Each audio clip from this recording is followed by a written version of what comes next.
Bisa bawa kereta ya. Tiga dah.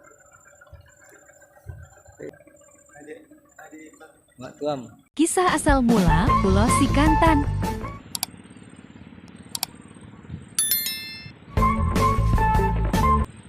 Menurut legenda, Pulau Sikantan dulunya tidak ada. Namun, ratusan tahun yang lalu, telah terjadi sebuah peristiwa yang sangat luar biasa, sehingga pulau ini muncul di tengah-tengah Sungai Barumun. Peristiwa tersebut diceritakan dalam sebuah cerita rakyat yang sangat terkenal di kalangan masyarakat Labuhan Batu. Cerita rakyat ini mengisahkan tentang seorang pemuda bernama Sikantan yang menjelma menjadi sebuah pulau. Cerita rakyat ini mengisahkan tentang seorang pemuda bernama Sikantan yang menjelma menjadi sebuah pulau. Peristiwa apa sebenarnya yang terjadi sehingga Sikantan menjelma menjadi sebuah pulau? Ingin tahu jawabannya? Ikuti kisahnya dalam cerita asal mula Pulau Sikantan berikut ini.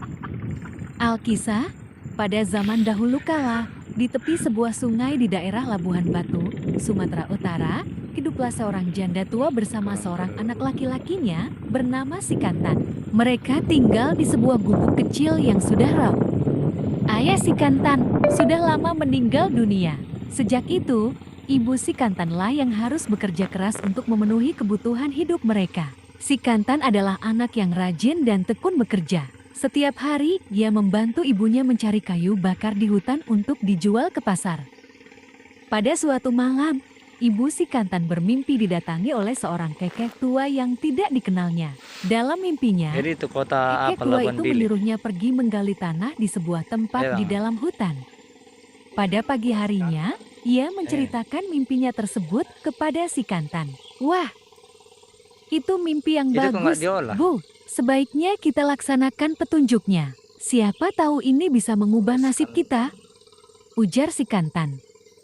Maka, ibu dan anak itu pergi ke hutan dengan membawa linggis. Sesampainya di hutan, ibu Sikantan berusaha mengingat-ingat petunjuk yang diterima dari kekek tua di dalam mimpinya. Benar, anakku, tempatnya persis di sini, seru ibu Kantan dengan yakinnya. Baiklah, Bu, semoga ingatan ibu tidak keliru, kata Sikantan. Sikantan pun mulai menggali tanah di bawah sebuah pohon yang besar dengan penuh semangat. Setelah menggali sedalam 2 kaki, Sikantan pun menemukan sebuah benda yang terbungkus kain putih yang sudah usang. Bu, saya menemukannya. Benda apakah itu, Nak? Tanya sang ibu penasaran. Entahlah, Bu, jawab Sikantan. Tanpa berpikir panjang, benda panjang yang terbungkus kain itu segera dibukanya. Ternyata benda itu sebuah tongkat emas yang berhiaskan permata. Lihatlah, Bu, benda ini sangat luar biasa. Benar, anakku, barangkali Tuhan ingin mengubah nasib kita yang telah lama menderita ini. Setelah itu, mereka pun pulang dengan membawa tongkat emas itu. Sesampainya di gubuk, sang ibu menghendaki agar benda itu dijual saja. Hasilnya akan digunakan untuk membeli rumah baru dan untuk memenuhi kebutuhan sehari-hari. Tapi, Ibu, Tadi itu siapa nyebrang ya, yang sanggup membeli benda yang sangat berharga ini? Tanya Itu ya, Sikantan. gitu, Benar juga katamu. Nah, penduduk di desa ini rata-rata hanya petani biasa yang penghasilannya pas-pasan. Bagaimana jika kamu jual saja di pulau lain? Usul Ibu Sikantan. Sikantan menerima usulan ibunya dengan senang hati.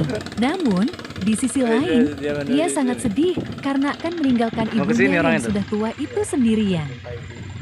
Keesokan harinya, Sikantan pun berpamitan kepada ibunya.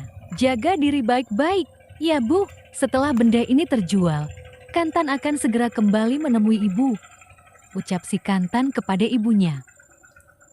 Baiklah, anakku, berangkatlah dan hati-hati di jalan. Jangan lupa cepat kembali kalau sudah berhasil, seru sang ibu. Baiklah, Bu, Kantan berangkat. Pamit Sikantan sambil mencium tangan ibunya. Tiba-tiba suasana harum menyelimuti hati ibu dan anak itu.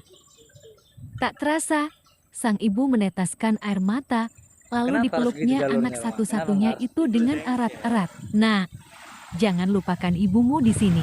Cepatlah kembali, pesan sang ibu.